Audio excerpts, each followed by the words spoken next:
Assalamualaikum warahmatullahi wabarakatuh. Kami dari kelompok 2 akan menjelaskan sedikit tentang negara Rusia. Selanjutnya akan dijelaskan oleh teman saya. Rusia adalah negara terbesar di dunia yang terletak di benua Eropa Timur dan Asia Utara. Negara ini memiliki pengaruh besar dalam sejarah politik, budaya, serta ekonomi dunia. Berikut penjelasan lengkap mengenai Rusia. Profil umum Rusia. Nama resmi Federasi Rusia atau Rusia Federation. Ibu kotanya yaitu Moskow. Luas wilayahnya 17.098.246 km. Jumlah penduduknya kurang lebih 146 juta jiwa. Bahasa resmi Rusia, mata uang rubel, dan hari kemerdekaannya 12 Juni atau hari Rusia. Oke. Baik, di sini saya akan menjelaskan tentang letak geografis Rusia. Rusia adalah negara yang terletak di Eropa Timur dan Asia Utara, menjadikannya negara dengan wilayah terluas di dunia. Wilayahnya membentang dari Laut Baltik di bagian barat hingga Samudra Pasifik bagian timur, serta dari Samudra Arktik di utara hingga berbatasan dengan beberapa negara di Asia Selatan. Rusia memiliki perbatasan darat dengan 16 negara, yaitu di Eropa ada Norwegia, Finlandia, Estonia, Latvia, Lituania, Belarus, Ukraina, dan Georgia. Sedangkan di Asia ada Azerbaijan, Kazakhstan, Cina, Mongolia, dan Korea Utara. Letaknya yang luas membuat Rusia menjadi negara dengan iklim dan topografi yang beragam, mulai dari daerah tundra di utara hingga pegunungan di wilayah selatan. Rusia memiliki ekonomi campuran dengan sektor sumber daya alam yang sangat penting, terutama minyak dan gas alam. Rusia adalah salah satu pengekspor energi terbesar di dunia. Sektor industri utama meliputi energi atau minyak dan gas, pertanian, pertambangan, serta teknologi dan manufaktur. Baik, di sini saya akan menjelaskan sedikit tentang sejarah singkat Rusia. Rusia memiliki sejarah panjang yang dimulai dari Khalifah Rus pada abad ke-9. Setelah mengalami invasi Mongol pada abad ke-13, Moskow bangkit sebagai pusat kekuasaan baru. Pada abad ke-16, Ivan keempat atau Ivan the Terrible menjadi Tsar pertama Rusia. Pada abad ke-18, di bawah Peter the Great, Rusia menjadi kekuatan terbesar di Eropa. Setelah revolusi pada tahun 1917, Rusia menjadi bagian dari Uni Soviet hingga tahun 1991. Ketika Uni Soviet bubar dan federasi, Rusia berdiri sebagai negara yang merdeka. Halo semua, selamat datang di podcast hari ini.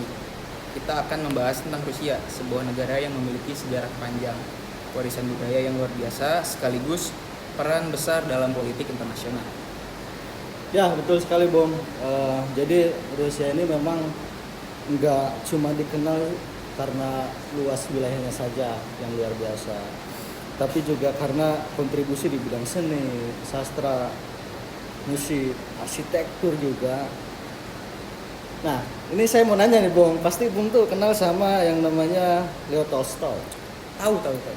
Atau Fyodor Dostoevsky, tahu kan? Tahu. Nah, tentu saja, Bung. Mereka itu kan adalah dua sastrawan besar yang karya-karyanya masih relevan hingga saat ini. Misalnya Tolstoy dengan War and Peace, dan Dostoevsky dengan Crime and Punishment. Kedalaman cerita mereka benar-benar menggambarkan jiwa manusia, Bung. Ya, betul sekali. Jadi di bidang musik ini kita nggak boleh lupa sama Piotr Tchaikovsky gitu. Dia tuh komposer besar Rusia.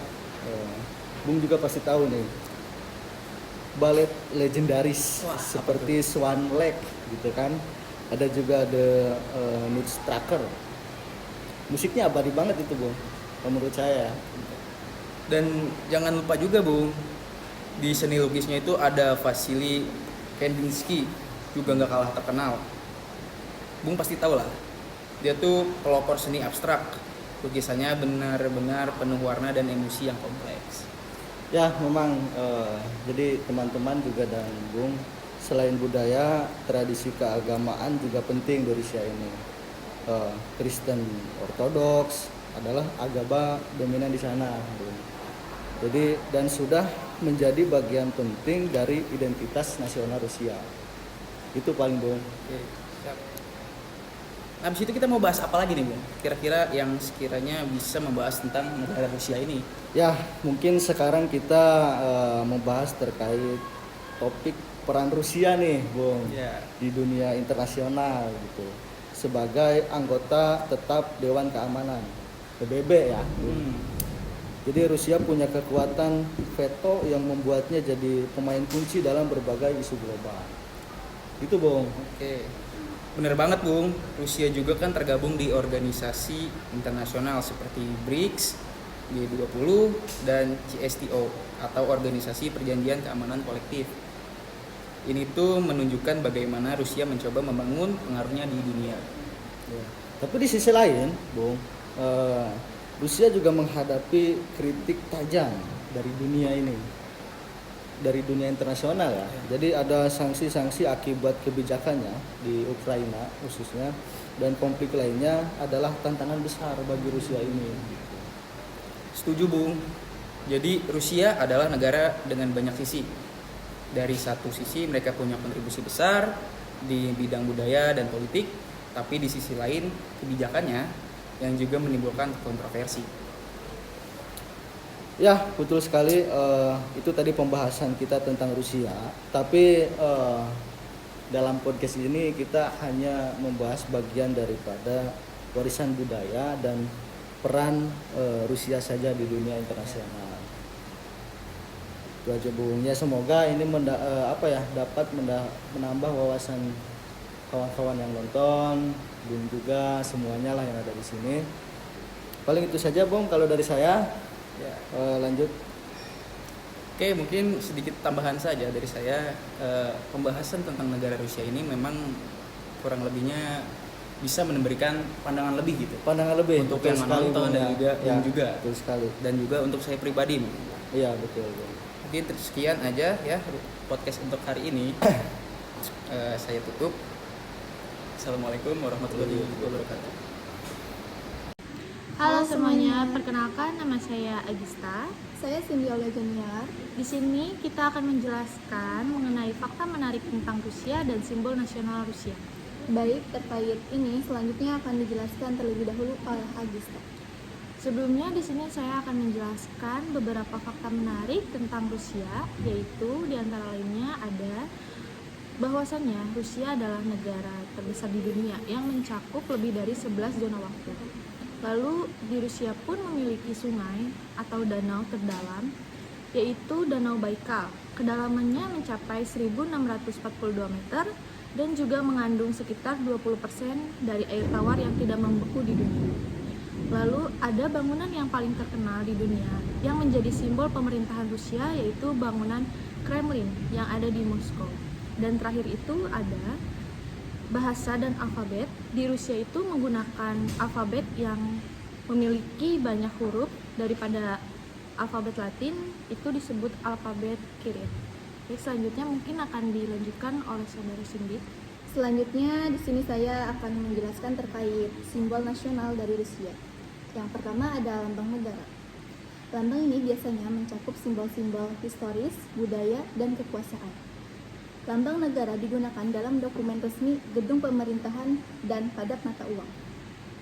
Makna dari lambang tersebut adalah melambangkan kedaulatan, sejarah, dan kepribadian bangsa. Yang kedua ada bendera nasional.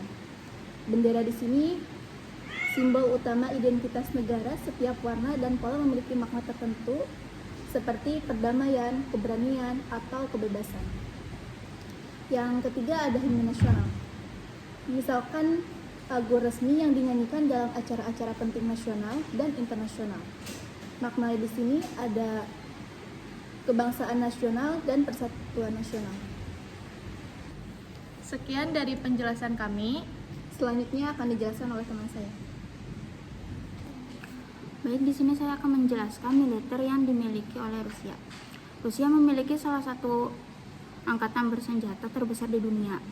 Negara ini memiliki persenjataan nuklir yang signifikan dan memainkan peran penting dalam geopolitik global. Sektor militer Rusia mencakup 4 peran, yaitu Angkatan Darat, Angkatan Laut, Angkatan Udara, dan pasukan nuklir strategis. Dan di sini juga saya akan menjelaskan tentang kesimpulan. Rusia adalah negara yang memiliki pengaruh besar dalam sejarah, politik, dan budaya dunia. Sebagai negara dengan wilayah terbesar di dunia dan kekuatan militer yang signifikan, Rusia memainkan peran penting dalam geopolitik global. Meskipun menghadapi berbagai tantangan internal dan eksternal, Rusia terus berusaha mempertahankan posisinya sebagai kekuatan terbesar di dunia.